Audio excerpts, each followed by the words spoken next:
le bandeau, émission numéro 36. Et oui, c'est une surprise pour vous, mesdames et messieurs. Nous sommes de retour seulement une semaine plus tard. Il faut se dire que les gens à la maison, je crois, on est tous un peu... on s'ennuie un peu, je crois. Là. Écoutez, on est quand même tous pris... à la maison, toujours pour la cause du coronavirus, bien évidemment. Et c'est pour ça qu'aujourd'hui, on a décidé quand même de continuer pour nous occuper, pour vous occuper, pour être avec vous en tant que tel. Et ça me fait très plaisir d'avoir l'équipe avec moi. On va commencer avec notre frère Sylvain. Salut Sylvain, comment ça va? Salut Franco, ça va super bien. Excellent, excellent. Comment a été ta semaine? Écoute, très longue. Je te cacherai pas que dans le confinement, on sort presque pas. On écoute la télé, on se trouve des activités, on fait du ménage, on nettoie la vaisselle, les armoires. On trouve, faut trouver quelque chose à faire. Oh oui. Ben écoute, moi, ça m'a permis, en fait, cette semaine de replacer plein de priorités. En fait, j'ai fini finalement toute ma liste de choses que j'avais à faire, que ça faisait probablement des mois et des mois que j'avais pas eu la chance vraiment de faire. Donc, j'ai fait toute cette liste-là. Là, maintenant, il me reste, côté maçonnique, là, je te dirais, cette semaine, là, il me reste 3 planches à faire. J'ai du travail à faire avec là. Là, je suis rendu en mode maçonnique. Là, j'ai réglé les choses à la maison. Et j'ai remarqué quelque chose, je ne sais pas pour vous à la maison qui nous écoutez présentement, si vous avez le même genre de choses aussi, mais bon, moi, je suis une genre de personne qui est extrêmement habituellement structurée. Et là, ben, vu que j'ai pas de travail, parce que je pense que je l'avais dit la semaine dernière là, que j'avais perdu mon travail vendredi dernier. Et là, ben, depuis ce temps-là, moi, je suis habitué d'avoir un horaire. Donc, le matin, je fais telle chose, telle heure, telle chose, telle autre heure, j'ai un meeting aussi avec quelqu'un d'autre. Et là, ben, j'avais plus cette... je me sentais comme en vacances. Donc, moi, je vaguais, je jouais à des jeux vidéo, tout ça. Puis à un moment donné, je me suis tanné. Puis je me disais, je vais me refaire un horaire. Donc là, je me suis refait des horaires. M'entraîner, je m'entraîne à 10h le matin, à tous les matins.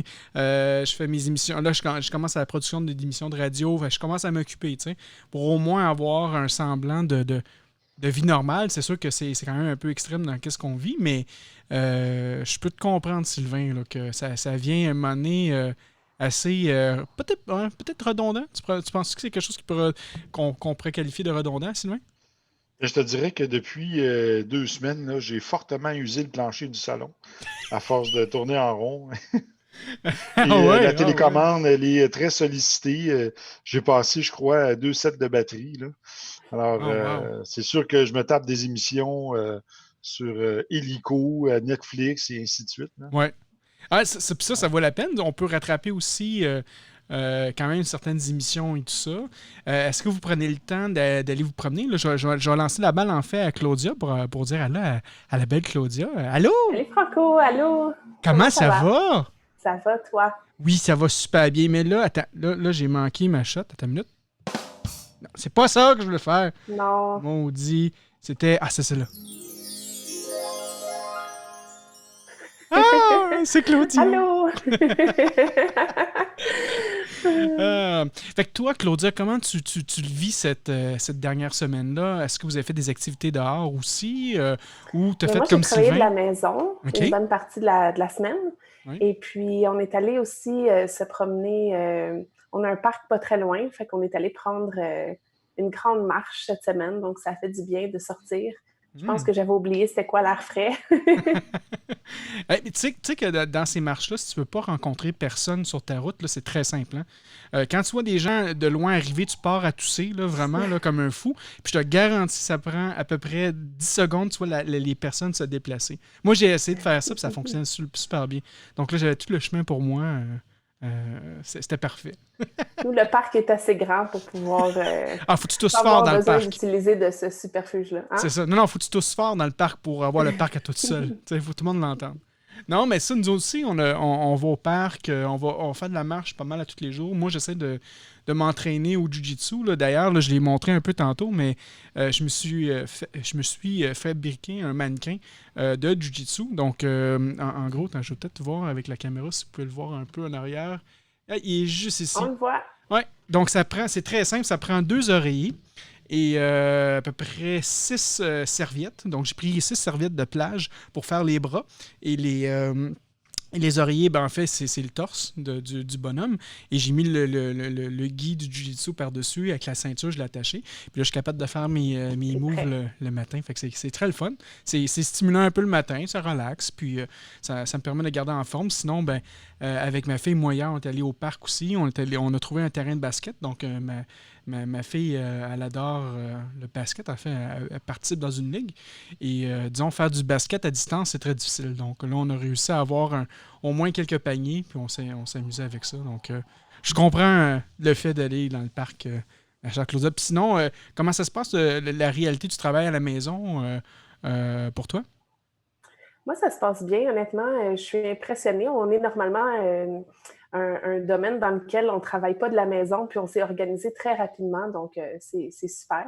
Cool. Puis je dois dire aussi que ça sentait bon chez moi cette semaine. Sylvain a fait du jerky et il a très bien Oh, réussi. Donc, excellent. ben oui. Ah, t'es gâté, toi. T'as un chef maître cuisinier en plus Ah avec toi, oui, là. c'est clair. C'est ça. J'ai cuisiné tous les repas de la semaine ou presque. Alors, ça a été C'est du vrai. rôti de porc jusqu'au Mm. au jerky. J'ai fait pas mal tout, là. Ah ouais. Ah, excellent, excellent. Notre frère Mitch de Radio Delta, écoute, merci d'être parmi nous. D'ailleurs, il y a le chandail officiel de l'émission Sous le bandeau, un vrai fan. Mon frère Mitch, comment ça va? Bah, écoute, ça va, bienvenue. Enfin, bonsoir plutôt. Bonsoir à vous tous. Bonsoir Franco, bonsoir Sylvain, bonsoir Claudia. Comment ça va, toi, de ton côté? Bah, écoute, ça va. Actuellement, il est 20h, 20h23 en France. Il fait nuit, il fait froid parce que je suis dans un coin où il fait un peu froid actuellement. Il y a eu de la neige il y a quelques jours encore en hauteur. Et bah, écoute, ça va. Ça va. Et c'est pas toujours simple parce que le confinement n'est pas quelque chose de naturel, Oui. mais on fait avec, quoi. Voilà. C'est intéressant que tu parles justement du confinement parce que nous, je crois qu'on est sur le point de terminer enfin, on a déjà fait la première semaine, le premier séjour là, de notre 14 jours de confinement officiel émis par le gouvernement québécois. Vous, en France, vous êtes en confinement depuis combien de temps, au juste? Là, ça fait un peu plus d'une semaine maintenant. OK, donc Ça va c'est pas faire, mal la même chose que nous, finalement. voilà, ça fait un peu plus, ça va presque faire 2 semaines, et ils l'ont reprolongé hier soir. Ils ont confirmé qu'ils reprolongeaient encore de 14 jours. Oh, wow. Ouais, Donc, vous aussi, vous avez cette réalité-là de votre côté, là, finalement, de tous travailler de la maison. Et c'est ça. j'imagine qu'il doit y avoir aussi plein de gens qui ont peut-être perdu leur emploi. Toi, de ton côté, comment ça se passe là-dessus?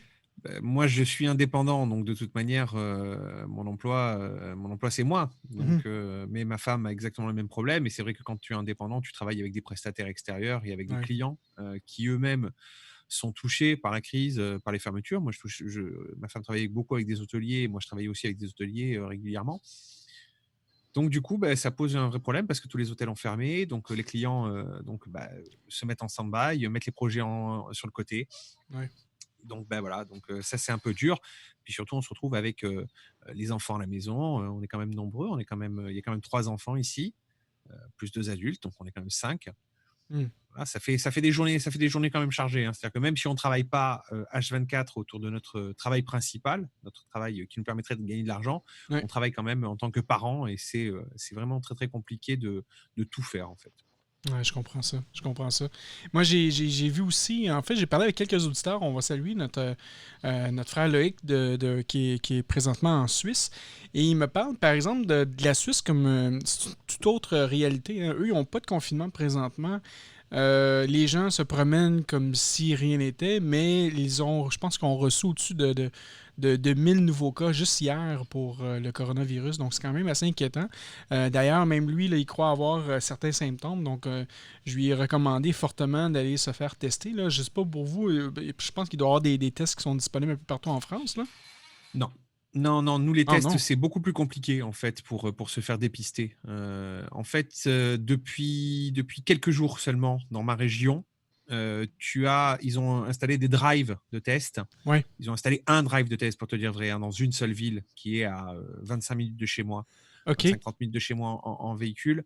Donc, il y a un seul drive de test, et pour pouvoir être testé, il faut que ton médecin traitant fasse ta prescription, la fax, excuse-moi, auprès du laboratoire, parce que tu peux pas juste arriver et dire testez-moi s'il vous plaît. Non, non, il faut que Ouais. ton médecin traitant décide que tu dois te faire tester, et il faut 48 heures pour avoir les résultats. Donc voilà.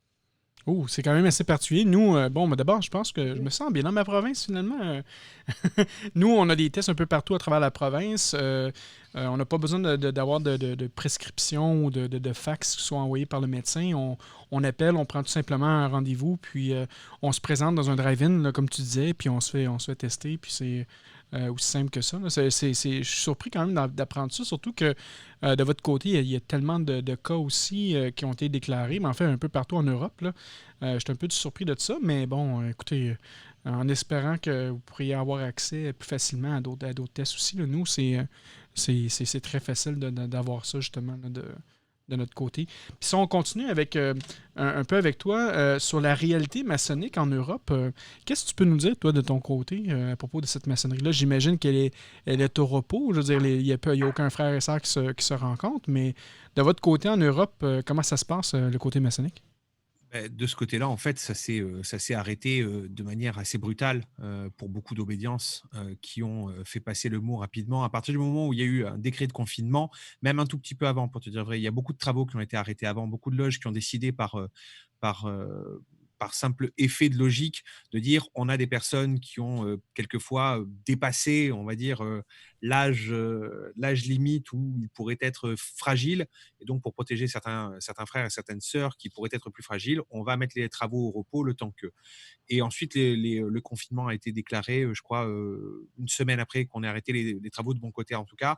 Et beaucoup de loges avaient de toute manière arrêté les travaux. Et les grands maîtres ont fait passer le mot partout. Tous les travaux sont arrêtés. Il y a juste eu un cas un peu spécifique qui a eu lieu il y a quelques jours. Il y a quelques jours, pour te dire vrai, c'était la Rudyard Kipling Lodge. Je t'avais fait la mention la dernière fois Oui.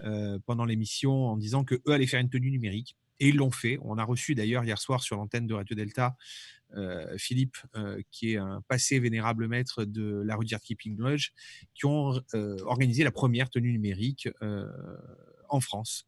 Oh. Avec Zoom, justement. Okay. Alors, au rite émulation, pour te dire. Wow. Donc, c'est la seule loge qui, aujourd'hui... Alors, ils ont pu le faire parce qu'ils ne sont affiliés à aucune obédience aussi. Parce que s'ils avaient dû très certainement demander l'autorisation auprès d'une obédience, il y a de fortes chances que ça aurait été très certainement peut-être pas possible pour eux. Donc, n'ayant été affiliés à aucune obédience, étant une loge souveraine et solitaire, ils ont pu se permettre ce genre de choses et ils ont totalisé plus de 80 personnes durant ce Zoom-là. Que des frères et des sœurs, évidemment, enfin que des frères, pour te dire vrai, puisque c'est une loge masculine, dont beaucoup de visiteurs de l'étranger, des Italiens, des Anglais, des Américains. Et ils ont totalisé un tronc de la veuve, je dis pas de bêtises, puisqu'il nous l'a dit hier soir, de à peu près 1 000 euros. Donc, wow! Okay. Je sais pas, ça fait combien en US en canadien, c'est environ... ça va faire 900 dollars canadiens, un truc comme ça, non?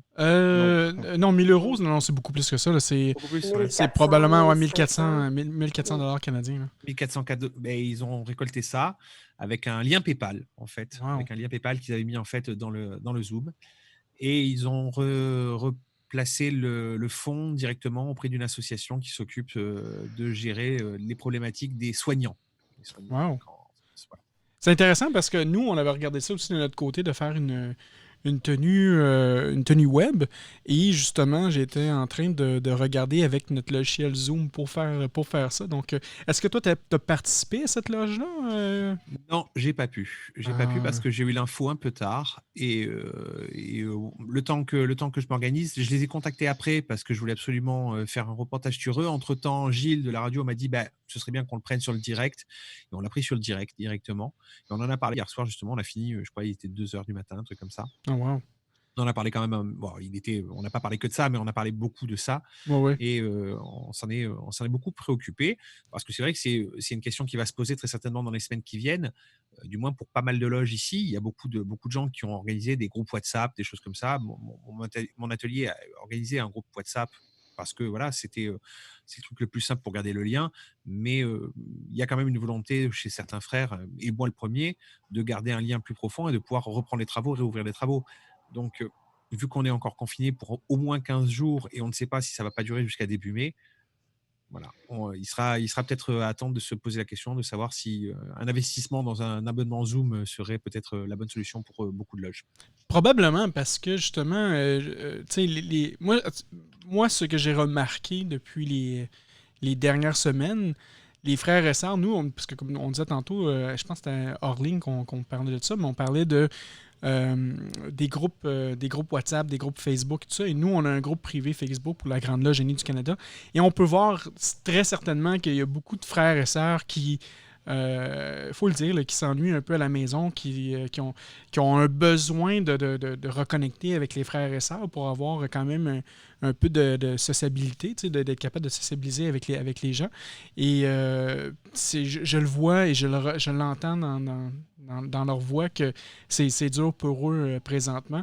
Et je crois qu'on est rendu à ce point-là d'essayer de faire des rencontres sur le net. C'est sûr qu'on ne va jamais initier des frères et sœurs en ligne, online. Mais, je veux dire, on peut faire des tenues, on peut parler, on peut partager des travaux, très certainement. On peut, tu sais, des lectures de planches, ça va très bien se faire. Ça va être fantastique de voir ça. Donc, et le fait, et je pense que l'avantage là-dedans et le côté le plus positif peut-être que je peux voir à ça, c'est comme tu disais tantôt, tu peux avoir des frères et sœurs d'un peu partout à travers le monde. Et ça, c'est génial. Tu sais, le fait d'avoir 80 personnes, 80 frères et sœurs qui sont connectés d'Italie, de France et tout ça, et d'un peu partout à travers le monde, c'est beau de voir ça. Tu sais, ça donne une... Tu sais, quand on parle de franc-maçonnerie universelle, là, ben pour moi, c'est ça. Tu sais. C'est une forme de franc-maçonnerie universelle parce que c'est des gens de toutes sortes de rites qui peuvent parler toutes sortes de langues, tous connectés en même temps pour parler de maçonnerie, pour partager.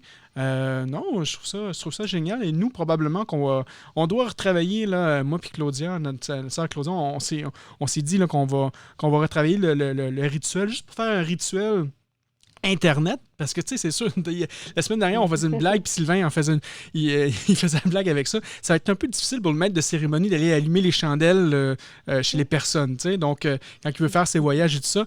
Donc, on va devoir ajuster certaines choses, mais sinon, non, pour moi, c'est la solution immédiate qu'on peut avoir pour permettre aux frères et sœurs de rester en contact. Donc, non, c'est génial. Même moi, d'ailleurs, je crois que j'avais... parce que je suis le frère deuxième surveillant par intérim dans ma loge et je dois organiser là, prochainement notre tenue d'instruction qui va être par Internet. On va le faire par Zoom aussi parce que moi j'ai un abonnement avec Zoom de toute façon. Donc oui, je pense que ça va être important. C'est quelque chose qui est intéressant. Puis je suis content de voir que cette loge-là a fait le premier pas de faire ça. Donc bravo à eux. Et certainement, la prochaine fois, je vais essayer de visiter virtuellement la loge. Rapidement, est-ce que tu pourrais parler un peu de ton podcast, de ta balado? Je sais que lors de je crois que c'est la dernière ou l'autre émission d'avant, j'ai participé Oui. à ta version apocalyptique du podcast. Oui, alors ce podcast-là, c'était particulier parce que en fait, je remplaçais au pied levé l'autre émission qui s'appelle Les Pierres Brutes, qui était une émission qui normalement a lieu en direct sur Radio Delta, qui est une émission de jeunes maçons, Oui. d'où le nom, Les Pierres Brutes. Et j'ai remplacé au pied levé parce qu'ils étaient tous confinés, donc il n'y avait pas possibilité pour eux de faire l'émission. Et à ce moment-là, on n'avait pas encore la possibilité de faire Zoom et Gilles n'avait pas encore tout mis en place. Oui. Donc j'ai fait vraiment l'émission en amont et je t'ai appelé et tu as gentiment participé. Moi, par contre, j'ai un podcast à moi qui s'appelle Le Poste Zéro. Tu en avais parlé une fois avant, c'était sur la pornographie, justement. Ouais. Et un des podcasts que j'ai fait sur la pornographie. Après, j'ai fait la pornographie, mais j'ai fait l'anarchisme, j'ai fait la République, j'ai fait le féminisme, j'ai fait...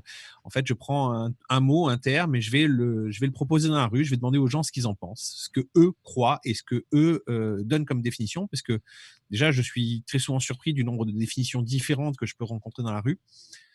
Déjà parce que ça me rappelle une chose, c'est que du coup, il n'y a pas une définition fixe et que tout le monde va y mettre un peu ce qu'il veut dedans. Ouais. Et après, je vais généralement voir quelqu'un ou plusieurs personnes qui sont en tout cas un peu plus calées sur le sujet pour essayer d'avoir un avis, puisque je me rends bien compte que finalement, je ne sais rien. Je le sais, ça, je le sais que je ne sais rien. Donc là, pour le coup, je vais là-bas et c'est même la tagline de l'émission, c'est on ne sait rien, mais on n'est pas contre en savoir plus. Voilà.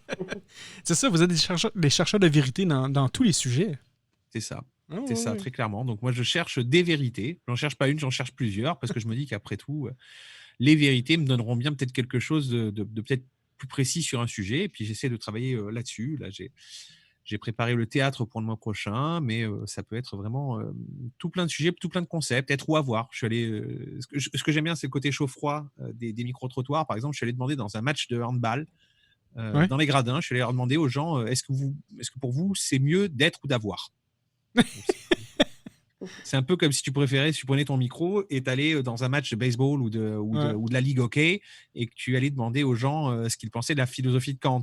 Tu vois, c'est un peu chaud-froid, mais puis finalement, j'ai des réponses qui sont intéressantes. Voilà. Ah. Intéressant. Donc, toutes ces balados-diffusions-là sont disponibles sur la page de deltaradio.fr. Tout à fait. Sur la page deltaradio.fr, la rubrique Le Poste Zéro et directement iTunes et Spotify Podcast. Excellent, excellent.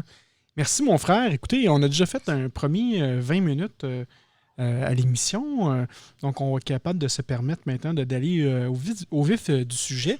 Mon frère Sylvain, je te laisse commencer avec le dogmatisme. Mais oui, c'est moi qui ai amené le sujet de la semaine de cette tribune. Et j'aimerais qu'on parle de dogmatisme.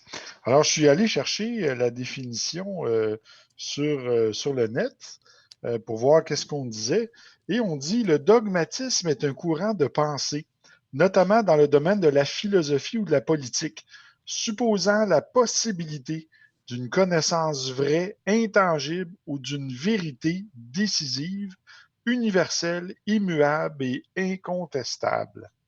Alors, je peux vous partager que dans mon entourage, autour de moi, j'ai connu des gens qui faisaient preuve de dogmatisme. Et curieusement, c'est pas toujours nécessairement au niveau religieux ou politique. Tu sais, Franco, nous, on a fait partie plusieurs décennies de cela. On a fait partie de groupes conspirationnistes. Et j'ai découvert aussi que même dans le côté conspirationniste, c'est aussi une forme de dogmatisme parce que on va adhérer à des vérités qui nous sont proposées. Et ensuite, bien, sans faire de recherche, on va tout simplement adhérer à ça et les propager. Et c'est à un certain moment donné dans ma vie où j'ai fait le discernement de dire, bien, je vais aller voir plus loin.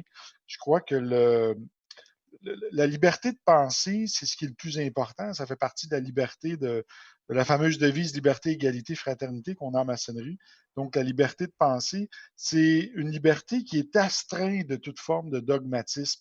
Donc, qui nous permet d'avoir un sens critique et d'aller plus loin, de ne pas accepter ou d'adhérer à quelque chose qu'on n'a pas pris la peine de vérifier ou d'étudier. Alors voilà, c'est mon point de lancement. Et là, je vous lance la question. Bien, pour vous, ça symbolise quoi le dogmatisme? Et juste avant de vous passer la parole, bien, moi, je pense que c'est une cause de la division dans le monde et aussi quelque chose qui amène la guerre et la division d'opinion. Alors voilà, je vous laisse continuer là-dessus afin qu'on partage davantage. Moi, je pense que je voudrais prendre la parole suite à ce que Vas-y. tu as dit. Ben oui, vas-y. Quand tu dis que c'est une cause de division dans le monde, je pense pour commencer que c'est souvent aussi une cause de division en nous-mêmes. Parce que des fois, on a un certain côté qui doute, puis l'autre côté qui dit non, non, non, on va croire ça. Tu sais, on a le mental, des fois, qui essaie de catégoriser les choses, puis qui dit mais non, ça c'est logique, on va croire ça. Puis notre voix intérieure, notre ressenti est pas toujours d'accord. Des fois, les émotions embarquent là-dedans aussi. Donc, je pense que ça c'est une cause aussi sûrement de division intérieure. Et que tantôt, je pense que tu disais au début que tu connaissais des gens qui font preuve de dogmatisme.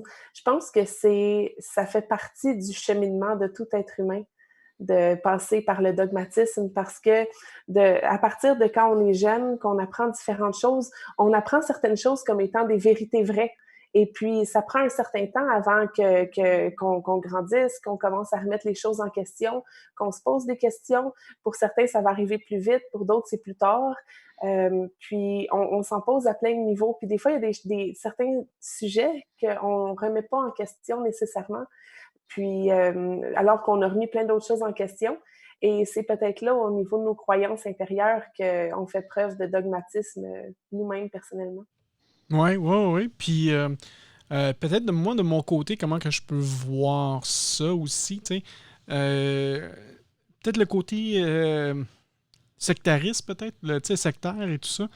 Tu sais, quand tu dois suivre l'idée du gourou ou quoi que ce soit, absolument. Le moment que tu n'es plus dans ce mouvement-là, ben là, on va essayer de te réprimander aussi. Fait que faut que tu restes dans ce dogme-là. Moi, dans mon pensée, en fait, tantôt, Sylvain t'en parlait, tu sais, de mon côté conspirationniste, moi, de tout ce background-là, finalement.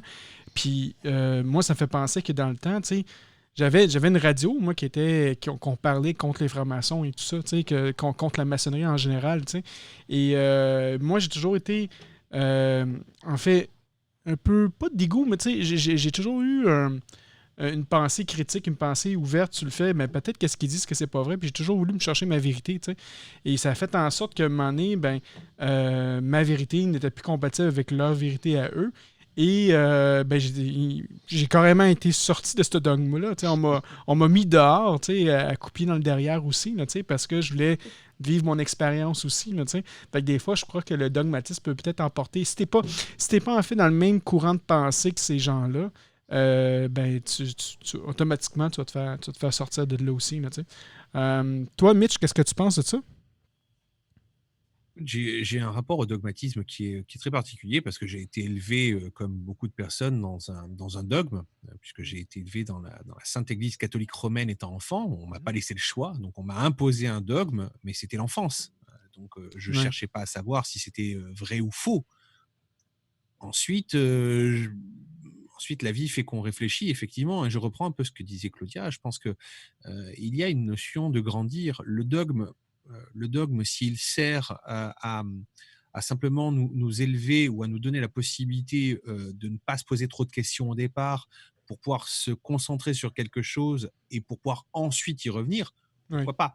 Mais c'est vrai que là, pour le coup, souvent les dogmes imposent une vérité comme stricte et universelle et refusent d'en discuter et disent non, non, ce sera jusqu'à la fin de vos jours.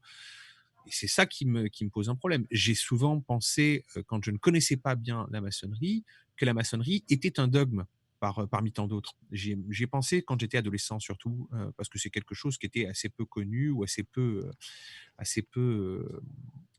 Il n'était pas facile en tout cas d'avoir des informations quand j'étais adolescent sur la Ouais. franc-maçonnerie. Les francs-maçons étaient discrets, ils le sont toujours pour certains.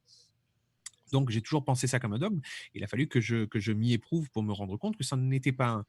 Mais c'est vrai qu'on pourrait se poser la question, et beaucoup de gens sur Terre se posent la question et se disent, tiens, est-ce que la franc-maçonnerie n'est pas un dogme au même titre qu'une religion? Et certaines religions considèrent même que la franc-maçonnerie est une forme religieuse. C'est pour ça qu'ils ne l'apprécient pas d'ailleurs. Oui, oui. Ben, en fait, c'est un bon point que tu apportes, que même depuis le début de la maçonnerie, en fait, pendant un certain temps, même la religion catholique voulait excommunier tous les chrétiens qui étaient francs-maçons, parce que pour eux, c'était de la compétition. Tu sais, moi, je reviens vraiment avec un concept de business là-dedans. Tu sais, pour moi, tu sais, la religion, toute forme de religion, tu sais, ont une clientèle. OK? Leur clientèle, c'est les gens qui vont suivre cette religion-là. Tu sais. Le moment qu'un client va vers une autre religion, ben pour eux, c'est qu'ils perdent. Tu sais, pour le moment qu'une brebis s'égare et s'en va dans une autre religion, mais pour eux, c'est un client qui part. Tu sais.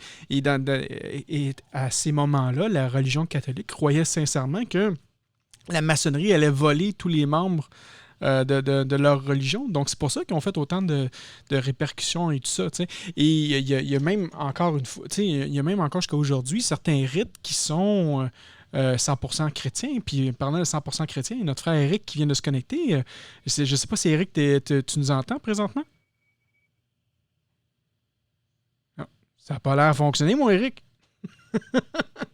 Ben, le moment que ça fonctionne, Eric, tu nous parleras, puis on pourra intervenir avec toi. Et pour ajouter quelque chose Oui, vas-y. que tu disais, Franco, Oui. il faut dire aussi qu'au siècle des Lumières, là, sans l'apport de la franc-maçonnerie, on n'en serait pas où on en est aujourd'hui, puisque à cette époque-là, l'Église proscrivait toute forme de progrès. Donc, la majorité Ouais. de la classe intellectuelle s'est en allée dans la maçonnerie pour développer les sciences, les arts, les mathématiques, la chimie, la médecine, le droit, tout ça était contrôlé avant par l'Église. Et si ce n'aurait été que de ces maçons-là qui se sont réunis dans des loges en secret, eh bien, on n'en serait pas où on en est aujourd'hui. Oui, oui, exactement. Exactement, je suis d'accord avec toi. Eric, tu nous entends-tu? Oh, je crois que ton micro est. Je vois ton micro est muté, mais. Ouais, je vous entends. Est-ce que vous m'entendez? Oui, là, on t'entend. OK, good. Fait que j'ai pas pu écouter au début de l'émission. Fait que je vais écouter pendant un petit bout, puis j'interviendrai quand que. Ben, en Faut que fait, au début de l'émission, on a parlé vraiment, on a passé à travers de nos nouvelles, qu'est-ce qui se passe en France, qu'est-ce qui se passe au Québec, puis on vient tout juste de commencer. En fait, ça fait 4 minutes qu'on a commencé sur le sujet du dogmatisme. Donc, Ah, OK. je pourrais vraiment te prendre à froid comme ça. Toi, pour toi, le dogmatisme, qu'est-ce que c'est et qu'est-ce que ça représente? Ouais, moi aussi, je sors de mon apéro avec justement des amis français qui étaient à Perpignan. Donc là, j'ai un petit peu plus de temps. Le dogmatisme, pour moi, en fait, je pense que c'est de forcer une idée préconçue comme une vérité absolue sur un sujet donné. Fait que c'est une façon assez large là, de voir ça en tant que tel. Fait qu'il y a plein de dogmes qui existent là, au niveau de la religion. On parle tout le temps du dogme de la religion, le dogme chrétien, le dogme, et ainsi de suite. Donc, oui, il y a des vérités qui sont basées. En fait, la religion est basée un peu là-dessus. Mais il y a d'autres éléments qui pourraient apporter aussi une certaine vérité. Je n'ai pas d'exemple qui viennent à moi directement là-dessus, autre que celle des religions, mais quand on parle du christianisme, il y a des vérités qui sont écrites dans le livre que le croyant se doit de croire pour dire qu'il est chrétien, par exemple. Fait que ça parle d'un dogme. Le dogme, pour moi, c'est pas nécessairement négatif ou positif. Ça dépend comment on l'accepte aussi. Hein, c'est personnel. Mais en gros, ça serait ça. Là. C'est une vérité qui est ou un fait qui est demandé d'être cru tel quel, comme une vérité en tant que telle. Oui. Puis si on va un peu plus loin, puis tantôt, Mitch et Sylvain vous en parlez un peu, mais bon, sur le côté maçonnique, il y a quand même. Il y a quand même certains rites qui ont un dogme, non? Parce qu'on demande quand même, si je prends. Puis là, je te relance encore la balle, Eric, là-dessus, tu sais. Mais Ouais. le côté du rite écossais rectifié, on demande quand même aux candidats d'être au moins d'une religion chrétienne, non? Oui, tout à fait, mais il ne faut pas mélanger non plus un règlement ou avec le dogme en tant que tel, parce que l'ésotérisme chrétien est très, très large. Puis on peut prendre le symbolisme qui vient de ça, de là, d'une façon personnelle, sans que ça soit forcé sur nous. C'est juste que on parle du RER parce que moi, je le pratique, j'ai été initié dans ce rite-là, puis je le pratique depuis un bon bout. Puis ce qu'on dit publiquement, c'est qu'on accepte les gens qui sont chrétiens ou sur le point de le devenir ou qui ont une philosophie qui va dans ce sens-là, parce que la trame de fond de l'histoire qu'on raconte, puis les points culminants des grades supérieurs, ben, ça serait de se mentir à soi-même. Si on n'est pas chrétien, il va y avoir un clash à un moment donné en quelque part. Fait que ça n'a pas rapport avec le dogme, c'est plus par rapport au chemin, je pense, qu'on veut prendre. Le RE2A, si on regarde les degrés des ateliers supérieurs, mais il y a un côté qui est très chrétien aussi, mais il n'y a pas personne qui est obligé d'aller là non plus. On peut faire notre maçonnerie très, très ouverte aux 3 premiers degrés au RE2A, puis il n'y a pas de problème. C'est juste que le RER, c'est plus comme un règlement ou un code qu'il faut suivre, mais pas nécessairement un dogme, parce que en loge ou dans l'ordre en tant que tel, chaque personne peut prendre les éléments personnellement puis les interpréter comme ils veulent. Mais oui, à un moment donné, il peut avoir des serments à faire ou qui sont basés sur un certain christianisme ésotérique, mais encore là, c'est très ouvert. Là, on ne parle pas de la religion ici. Là, on parle plus des idées de pensée. Ah oui. Puis c'est drôle, hein, Mitch, parce que tantôt, on parlait de la religion catholique qui voulait excommunier les maçons, tu sais, qui étaient chrétiens. Mais autant que dans le rite écossais rectifié, puis même dans certains rites du rite écossais, en fait, dans certains rituels du rite écossais ancien accepté, on a quand même la Bible aussi, tu sais. Fait que c'est. Oui, l'évangile selon l'évangile de Saint Jean, oui, tout à Ah fait. oui, c'est ça. Donc, ça vient. Est-ce que le dogmatisme viendrait aussi avec. Si je lance ça de même, est-ce que le dogmatisme viendrait aussi avec l'ignorance? Qu'est-ce que vous en pensez de ça? Pas faux, effectivement. Alors, peut-être pas l'ignorance, mais peut-être que le dogmatisme est là justement pour imposer une forme d'ignorance aussi, peut-être. Ah oui? Il faut dire aussi que dans l'histoire, la religion a servi à civiliser les gens. Un jour, j'avais une conversation avec un ami avocat, puis lui, il me disait que le dogmatisme, en fait, c'est un contrat d'adhésion dans lequel tous les termes et conditions du contrat sont en faveur et au bénéfice du stipulant. Et celui qui adhère, eh bien, n'a rien à dire, il faut qu'il suive les termes et conditions. Donc, c'est vraiment le dogmatisme et certaines religions sont carrément comme un contrat d'adhésion, en fait. Ouais, ben moi, je suis d'accord un petit peu avec ce que tu dis, Sylvain. Puis, tu sais, j'essaie de trouver des exemples dans ma tête. Puis, tu sais, ça me fait penser un peu, bon, disons, aux valeurs ou aux vertus d'une religion qu'elle prêche, par exemple, comme la tempérance ou je dis n'importe quoi. Mais tu sais, si tu es d'accord avec ça, ben oui, c'est un dogme, mais c'est pas nécessairement mauvais. C'est juste, comme tu le dis, c'est un peu comme un contrat dans lequel tu es correct de participer. Puis, moi, je le vois un petit peu comme ça aussi. Fait que c'est pas nécessairement péjoratif ou négatif. Il faut juste savoir qu'est-ce que ça implique. Puis, ouais, c'est ça, où est-ce que les choses commencent, où est-ce que les choses arrêtent. Moi, je vois ça comme ça un peu. Il faut dire aussi qu'un dogme qui est très dur va automatiquement conduire vers le fanatisme aussi. Hein? Puis la radicalisation. J'en connais, moi, personnellement, des gens qui sont des chrétiens purs et durs, mais radicalisés. Là, eux, ils peuvent prendre n'importe quel homosexuel parce que c'est dit dans la Bible que ça se fait pas. Là. Donc, ça devient à ce moment-là de la radicalisation. Et j'en ai vu aussi de la radicalisation au sein même de la maçonnerie. Je ne sais pas si tu te rappelles, Franco. Vas-y avec l'histoire pour me le faire rappeler. Ah, bien, un jour, j'ai échangé avec un frère d'une loge Ouais. d'une loge affiliée à la Grande Loge du Québec, puis je me suis fait traiter d'imposteur et de toutes sortes d'affaires, puis lui détenait la vérité, là, puis nous, on est tous des faussaires. Là. Donc, c'est une forme de radicalisation aussi. Alors, Ben, en fait, tu pourrais même au dire sein de la c'est maçonnerie, on peut en c'est retrouver. ça, c'est une forme de dogmatisme entre la maçonnerie moderne et la maçonnerie des anciens. C'est quasiment Oui. ça aussi. Mais ici, au Québec, il faut dire qu'il y a toujours eu une guerre entre les Anglais et les Français. Et contrairement ailleurs dans le monde où ce que les deux maçonneries ne se haïssent pas, mais se fréquentent et se parlent tout en se respectant. Mais ici, au Québec, c'est quelque chose qui commence. On est au tout début, d'ailleurs, on a fait notre première émission de radio, la Grande Loge du Québec, lors des portes ouvertes. Et ça, c'est tout simplement par l'ouverture d'esprit du grand maître et des jeunes qui prennent place au sein de la Grande Loge. Mais la Grande Loge n'a jamais été radicalisée comme telle. Ce sont strictement des individus qui ont cette pensée-là, qui agissent comme ça. Il y en a dans tous les types de maçonnerie, comme il y en a dans toutes les religions aussi. Des radicaux, il y en aura tout le temps. Ouais, ben c'est ça. Puis ça revient aussi, en fait, les radicaux, l'intégrisme, c'est des choses qui vont arriver même dans certains pays. Là. Donc, c'est une forme, effectivement, de dogmatisme.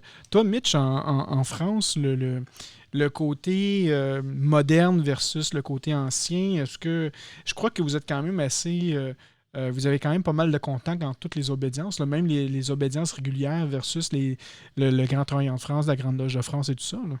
Oui, alors pour le coup, il y a énormément d'obédience chez nous. C'est Ouais. vrai qu'on a pléthore d'obédiences. Je crois que entre les obédiences un peu importantes, comme effectivement le Grand Orient, la Grande Loge de France, la Grande Loge nationale de France, la Grande Loge mixte de France, déjà, je commence à les citer, je crois qu'il y en a, et plus les micro-obédiences, il y a plus de 70 obédiences, je crois, en France.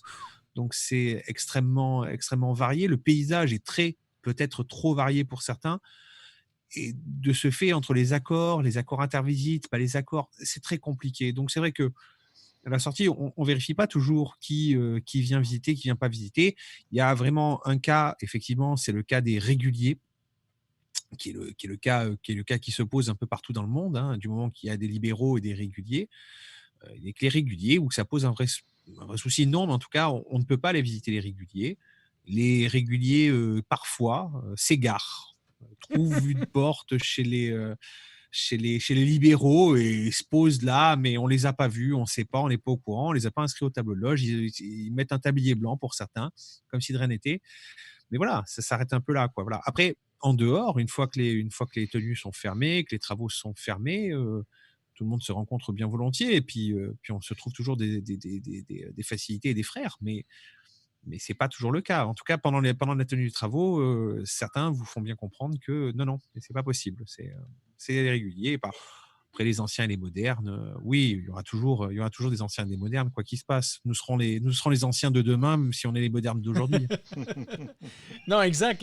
Mais je veux dire, même nous, de notre côté, on a la même situation aussi. Quand les maçons réguliers viennent nous voir, il n'y a rien qui est écrit dans les livres, mais nous, on ne peut pas les visiter, par exemple. T'sais, nous, on n'a pas cette opportunité-là. Quoique nous, on a réussi quand même à faire une émission là-bas, mais on n'a pas participé à une tenue bleue, par exemple. On n'a pas pris partie d'une loge bleue, mais on a quand même fait le premier pas. Puis je crois qu'éventuellement, cette forme de dogmatisme-là va se terminer. Tu sais, je veux dire, je sais que du côté de la Grande Loge du Québec, ils sont quand même assez ouverts un jour d'avoir de la maçonnerie féminine. Et si ça arrive un jour, je crois que ça a dû être le début de nos relations, en fait, de pouvoir se faire des intervisites là, et voir aussi et voir dans le futur. Tu sais. Mais même à ça, tu sais, eux, il y a plein. Ça fait penser à plein de choses parce que même eux, quand ils ouvrent leurs travaux, tu sais, eux, leur Bible, tu sais, c'est la Bible de Saint James, c'est pas nécessairement nous, c'est plus la Bible de Tob. En tout cas, en fait, nous, on ouvre avec ça. Tu sais. Il y a quand même certaines différences, même dans la chrétienté, il y a certaines différences aussi. Mais écoutez, je trouve ça extrêmement intéressant de voir ça. Puis, qu'est-ce qu'on peut faire pour, pas nécessairement combattre, mais pour, comment je pourrais expliquer ça? Comment qu'on peut faire pour pas être dogmatique? J'ai peut-être une petite idée, très légère, Oui. mais je pense que tous les dogmes partent sur le même principe, c'est tu dois et tu ne dois pas. Si je résume bien les dogmes, c'est tu dois et tu ne dois pas. C'est-à-dire qu'ils nous imposent à chaque fois des devoirs ou des réserves sur des choses. Je pense que le meilleur moyen de combattre un dogmatisme, c'est de changer le tu dois et tu ne dois pas. Donc, tu dois respecter le Shabbat pour les Juifs, par exemple. Tu ne dois pas tuer ton prochain pour les catholiques et pour tout le monde, en fait, en général, hein, pour la loi. En tout cas, le juge m'a dit ça. Et donc, changer ce tu dois et tu ne dois pas par qu'est-ce que tu penses et qu'est-ce qui est le mieux. Ce serait déjà un bon début, en tout cas, pour commencer à lutter contre la part dogmatique qui est en nous, parce qu'on a tous une part dogmatique, je pense. Oui. Toi, Claudia, qu'est-ce que tu en penses de tout ça? Moi, je pense que, en fait, je suis d'accord avec ce que mon frère Mitch vient de dire. Et puis, tout à l'heure, Sylvain a nommé l'ouverture d'esprit aussi. Et puis, pour moi, c'est quelque chose qui est très important de ce côté-là, parce que quand on est ouvert d'esprit, on se pose des questions, on ne rejette pas d'emblée une vérité ou quelque chose, on prend la somme, on s'intéresse à plein de choses différentes, on se renseigne, on vit nos expériences, on prend la somme de ça pour notre vérité sans tenter de l'imposer aux autres. Donc, je pense que c'est vraiment l'ouverture d'esprit qui est une clé de ce côté-là. Intéressant. Est-ce que ça serait pour ces raisons-là peut-être que le Grand Orient de France a décidé dans les années 1800 de se séparer justement de la Grande Loge d'Angleterre puis qui n'était plus d'accord avec peut-être le dogmatisme que les maçons modernes voulaient imposer? Je lance ça comme ça. Là, si vous avez une réponse, qu'est-ce que vous en pensez de ça? J'y étais pas, je peux pas jurer, donc je peux pas te le dire. Mais il y a quand même de fortes chances. C'est-à-dire qu'on est passé d'un Dieu révélé à un grand architecte de l'univers déjà. Donc il y a quand même eu un petit glissement sémantique. Et puis après, je crois que le Grand Orient, puisque je les connais assez mal, pour dire vrai, je crois que le Grand Orient a littéralement même laissé de côté la notion même de grand architecte de l'univers. Oui, pour appeler ça finalement la franc-maçonnerie universelle, tu sais, pour justement, je crois, enlever le plus de dogmatisme que possible. À ma compréhension. En tout cas, de ce qu'on m'en a expliqué, en tout cas, j'ai cru comprendre ça effectivement. Oui, exactement. Rapidement, je vais aller sur le chat avant qu'on continue dans notre discussion. Il y a quand même plusieurs frères et sœurs qui sont là, en fait, et des auditeurs. On a Céline qui est là, on a Abraxas qui est là, on a Toutou Mona qui nous dit bonsoir mes frères et sœurs. Donc un grand allô à vous autres. Et d'ailleurs, si vous avez des questions ou commentaires à apporter à l'émission, vous pouvez le faire dans le chat finalement de l'émission sur le bandeau, sur la page Facebook. Donc facebook.com/sur le bandeau. Vous allez sur l'onglet en direct de notre émission et vous pourrez voir les commentaires et nous, on pourra y répondre très certainement. Donc si vous avez des commentaires ou si vous avez des suggestions à apporter à l'émission, ben, vous pouvez juste les apporter là, puis ça va nous faire plaisir aussi de les apporter, de les nommer au micro.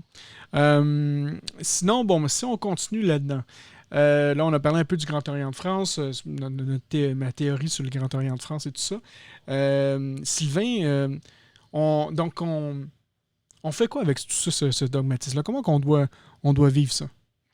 D'une part, je dirais que le dogmatisme a sa raison d'être, parce qu'il va permettre à un individu d'apprendre quelque chose, et à un certain moment de sa vie, il va choisir peut-être la liberté de penser, et ensuite va critiquer, poser des questions, remettre en question certaines choses qui lui sont proposées, et ça fait partie d'un esprit critique. Et ensuite, cet individu-là va tranquillement avancer sur le chemin de la spiritualité et découvrir. Et l'important, là, c'est de garder, il y a un dicton qui dit, l'esprit, c'est comme un parachute. Hein? S'il est fermé, tu vas t'écraser, puis s'il est ouvert, eh bien, tu vas réussir à atterrir sur tes deux pieds. Donc, il faut garder un esprit ouvert tout au long de ce parcours-là. Et par exemple, là, il y a un conspirateur très connu là, qui est David Icke. Bon, Ouais. David Icke là, nous parle des reptiliens, des conspirations de la reine d'Angleterre, de tout ça. Alors, de ne pas l'écouter lorsqu'il dit une théorie ou quelque chose, ben, c'est de le rejeter. Il ne faut pas rejeter. Et ça, c'est ma soeur Claudia là, qui faut lui donner le mérite, parce que durant notre dîner, on en a parlé. Et elle a dit, il ne faut justement pas le rejeter, au contraire, il faut l'écouter.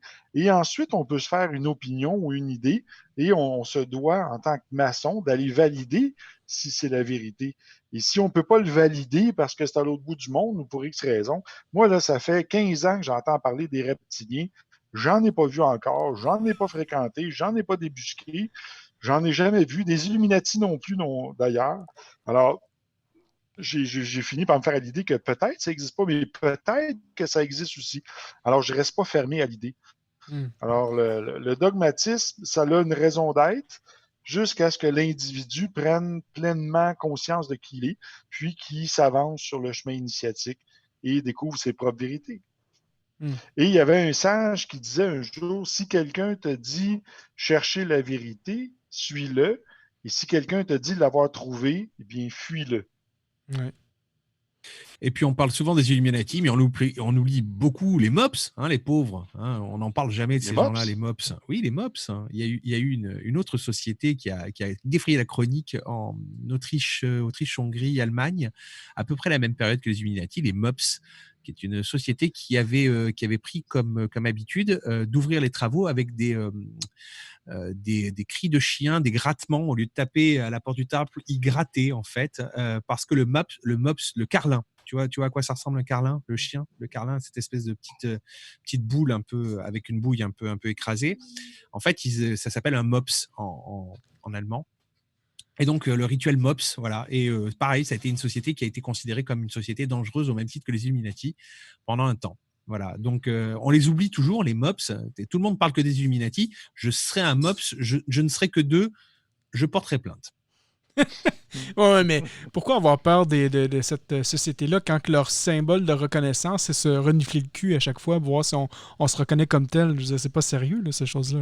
Oui, mais en plus, c'est ça, hein, dans le rituel. Si tu tombes sur un vieux rituel MOPS, tu as comment reconnaître un MOPS au fait qu'il... Alors, je crois que l'initié devait lécher la main de la grande maîtresse et tout, parce que c'était une maçonnerie féminine en plus, hein, en grande partie. Hein. Il y avait beaucoup de femmes qui pratiquaient ça parce que c'était une maçonnerie de salon, hein, pour dire vrai. Hein. Donc, c'était pas comme on connaît au RE2A, au RER, tout ça.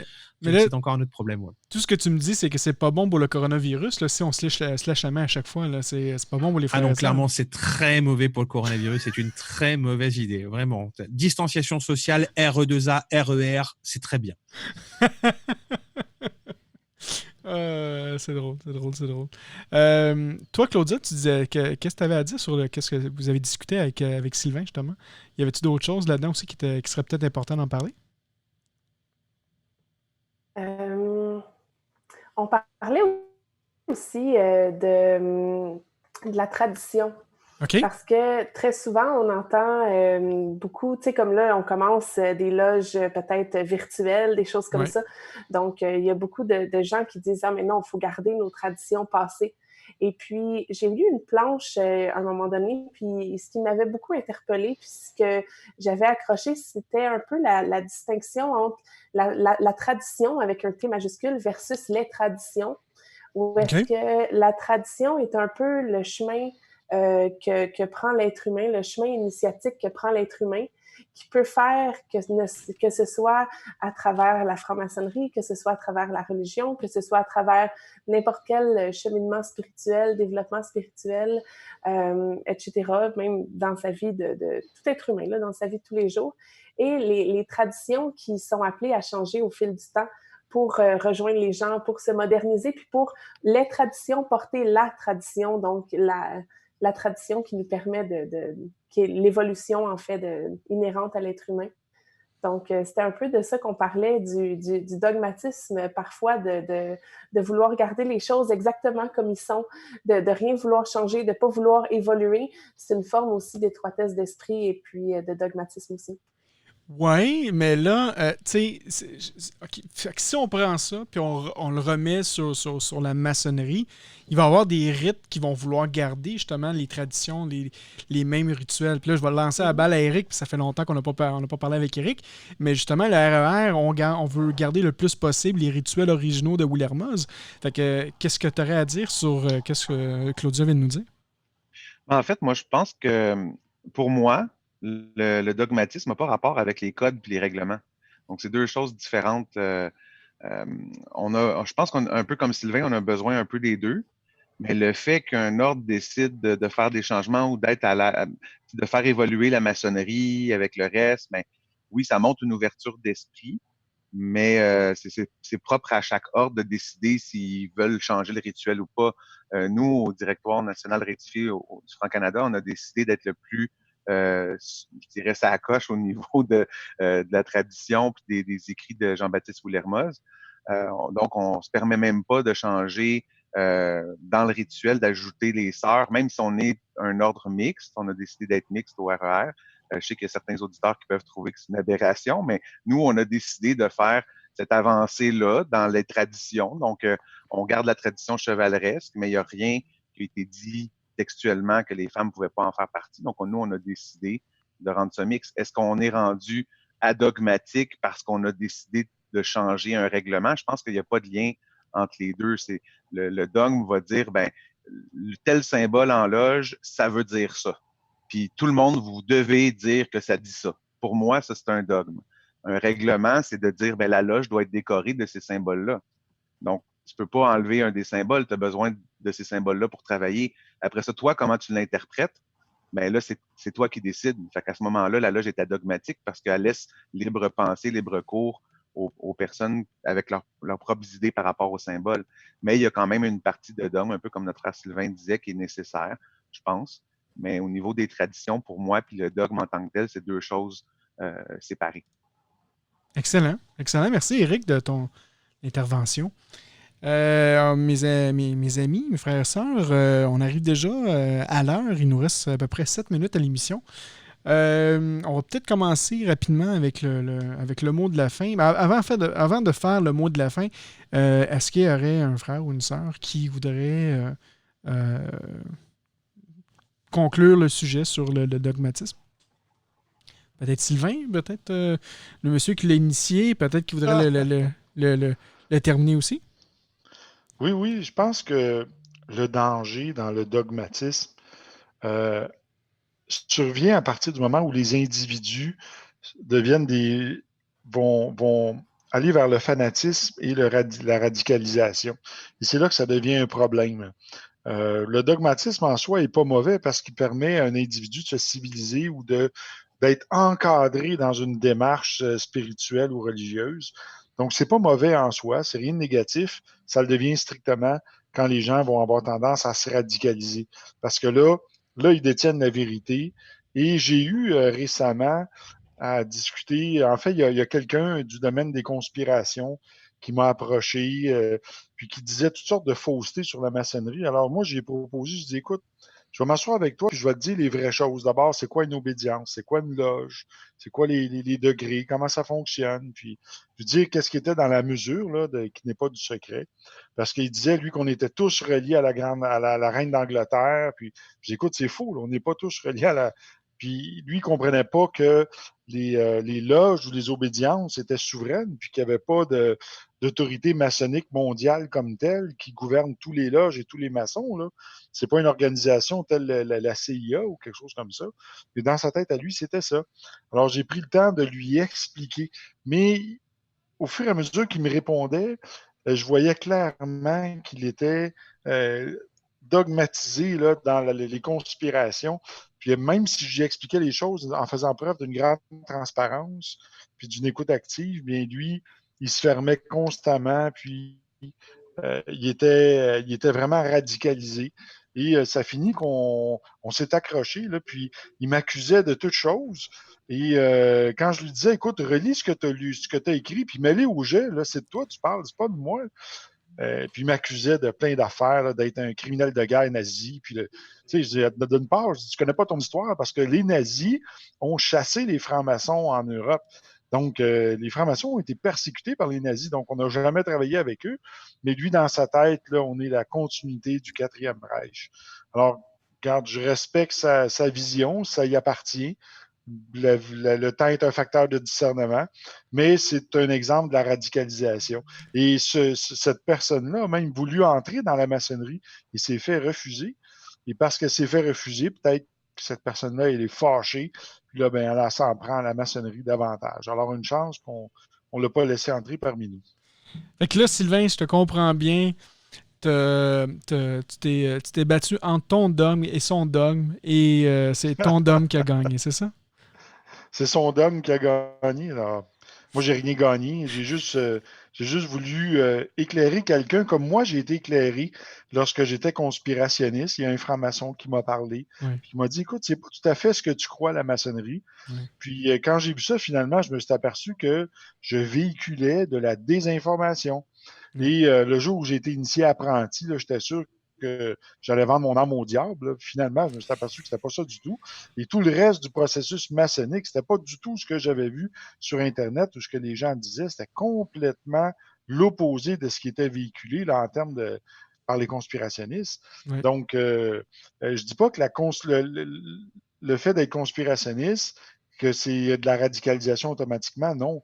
Mais ça peut le devenir. Moi, mon meilleur ami s'est suicidé parce il s'était radicalisé. Là. Il vivait dans un bunker à Saint-Sauveur, puis il n'y avait pas de téléphone cellulaire, il vivait complètement out of the grid. Là. Puis lui, il attendait un jour ou l'autre que ça allait exploser dans le monde, puis qu'il allait instaurer la loi martiale. Quoique, avec le coronavirus, il n'est pas bien loin de la vérité. D'ailleurs, j'ai même rêvé à lui la veille avant qu'il instaure là, les mesures de confinement. Et lorsque j'ai rêvé à lui, je le voyais qui riait dans le rêve, il se pliait en deux. Ça fait quand même 5 ans de ça qu'il est décédé. Je me disais, mais pourquoi qu'il rit de même? Tu sais, là, j'ai compris le lendemain quand il est arrivé tout ça. Mais bref, tout ça pour dire que le problème, que ça soit chez les conspirationnistes, même chez les gens qui sont matérialistes, parce que le matérialisme, ça peut être une forme aussi de dogmatisme, hein, parce que ton Dieu, c'est l'argent, puis la seule vérité, c'est l'argent, la business, le pouvoir, puis ça devient une forme aussi. Donc, le problème dans tout ça, c'est lorsque ce dogmatisme-là se transforme en radicalisation. Alors voilà, j'ai dit, je laisse la parole à mes frères et sœurs. Merci Sylvain, je vais le prendre comme ton mot de la fin en même temps. On va y aller avec... attendez, il faut que j'arrange ça. Donc, on va y aller avec notre sœur Claudia. Ton mot de la fin? Oui. Ben, mon mot de la fin, c'est surtout que je crois que ça peut être la pensée qui peut être dogmatique quand on caractérise les choses de noir ou blanc puis que ça devient une vérité absolue.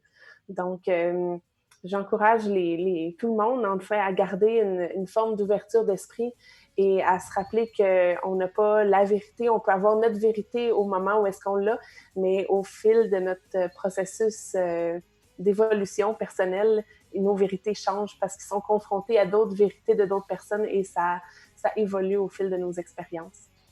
Excellent. Donc, merci. Merci, Claudia. Mitch! Oui, Franco. Ton mot de la fin. Mon mot de la fin, ce serait de te dire que je souhaite pour le futur continuer à combattre mon propre dogme pour ne pas tomber dans d'autres dogmes. Ah, voilà. Excellent. Merci, mon frère. Tu diras aussi allô à ton garçon en arrière qui s'est promené. Le petit charlange qui passe comme ça. Merci, mon frère. Mon frère Eric? Oui, en fait, pour pas répéter certaines choses qui ont été dites, je trouve que j'étais pas mal aligné avec ce que notre frère Sylvain disait. Je pense qu'il y a une partie de dogme qui est nécessaire, mais il y a des différences à faire avec tradition. Faut pas mélanger les choses. Les lignes sont fines, mais c'est une discussion qui était très intéressante. J'aurais aimé ça arriver un petit peu plus tôt pour pouvoir en écouter un peu plus, mais ça m'a fait plaisir. Puis j'espère qu'on va pouvoir remettre ça bientôt.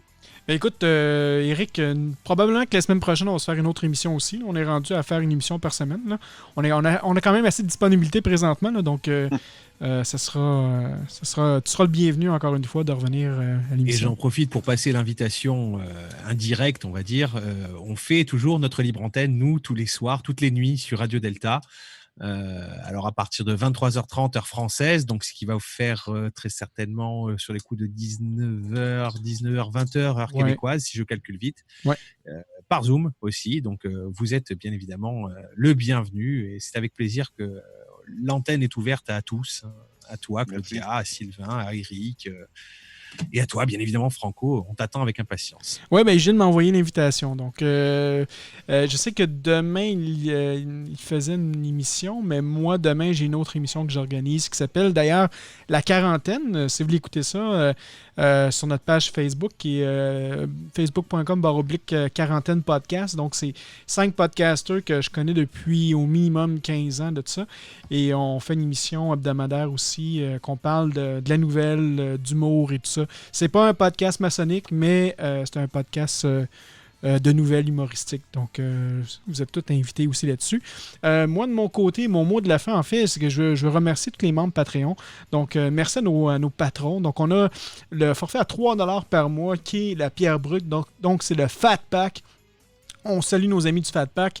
Les auditeurs flamboyants, on a Nico, Cindy, Michel, Netilope et les maîtres podcasters, dont un est présentement animateur avec nous. Donc, Eric, Raphaël, Alain, Raymond, Cap Jazz, Dominique, Danny, Woody, Laurent, Cédric et Thibaut, qui est notre nouveau patron depuis la semaine dernière. Donc, un grand merci à tout le monde. Merci à tout le monde qui nous écoute présentement. Vous pouvez nous suivre sur notre page Facebook, facebook.com/sous-le-bandeau, notre page Twitter, qui est twitter.com/sous-le-bandeau, et notre site web, le www.souslebandeau.ca. Mon nom est Franco et je vous dis à la semaine prochaine. Bye bye.